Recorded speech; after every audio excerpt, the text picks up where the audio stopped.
Good morning, everyone. My name is Hayden Ward. The person who I admire the most is my pawpaw. I find him very inspirational and he has overcome many hardships. I'm talking about a person who was in the Cold War, survived an almost fatal motorcycle accident, and through hard work turned nothing into something. Before I talk about the things he accomplished, I want to talk about his early life. He was born in Wilson County, Tennessee, which is right outside of Nashville, Tennessee, and he was one of 8 kids. Growing up, they had nothing. They didn't have any money. They had a small house, and all the kids were forced to work. He started working at 9 years old, and he would work in the farm with his family.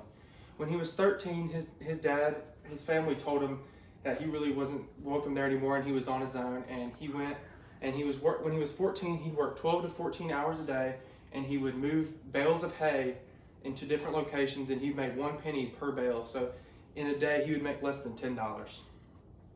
He eventually got drafted by the Army and he went to serve, and when he got there he took a series of tests, and on the PT test he scored a perfect 100, and on the IQ test he had a 152, which is considered gifted. No one could understand how a little farmer boy from Tennessee could be so smart, and that he eventually was sent to East Germany because of how smart he was, and they wanted more people like that. So he went to East Germany during the Cold War and he served there for 2 years. And he ended up coming back. His sister Frankie, which he was always the closest to, she got him a job in Memphis at a sign business. So he went to Memphis and he worked there at the same company from 1972 until 2005. During this time, he met his wife Billy and had his son Chris, which is my father. He was always recognized for hard work. And whenever the company shut down, he went to AOC Chemical and he worked there until he retired 2 years ago, and he was the only person to ever retire from his company. Now that you know about some of the stuff he accomplished, I want to talk about something very important that happened. In 2010, my grandfather got in a motorcycle accident. He was going over a hill, and whenever he tapped his brakes, and his handlebars started to shake a lot, and when this happens in your motorcycle, there's nothing you can do but try to slow down. Well, he couldn't, and he ended up crashing into a fence. So he ended up getting airlifted, and he went to the med.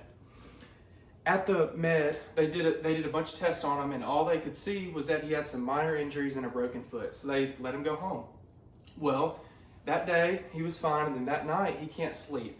Well, my grandmother walks in and she said she knew something was wrong immediately. He had blood coming out of his eyes, mouth, and ears.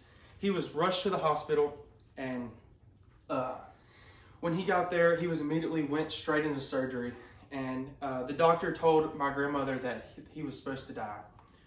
Well, he went into surgery, and he told me that right before he went under, he was going in and out of consciousness, and he thought he was about to die, and he saw our faces, his grandchildren's face, which is me and my 2 sisters, and he ended up going into a coma for a few days and ended up living. And he thanks his life to us. Now that you know about the motorcycle accident, I want to conclude and talk about how thankful I am for my grandfather and how hard he's worked, and he is a great example for who I want to be. I'm so glad that I have him as a grandfather, and I'm so ready for this virus to get over, and I cannot wait to go see him again. Thank you all for listening, and I'm really glad to hear what you all have to say. Thank you.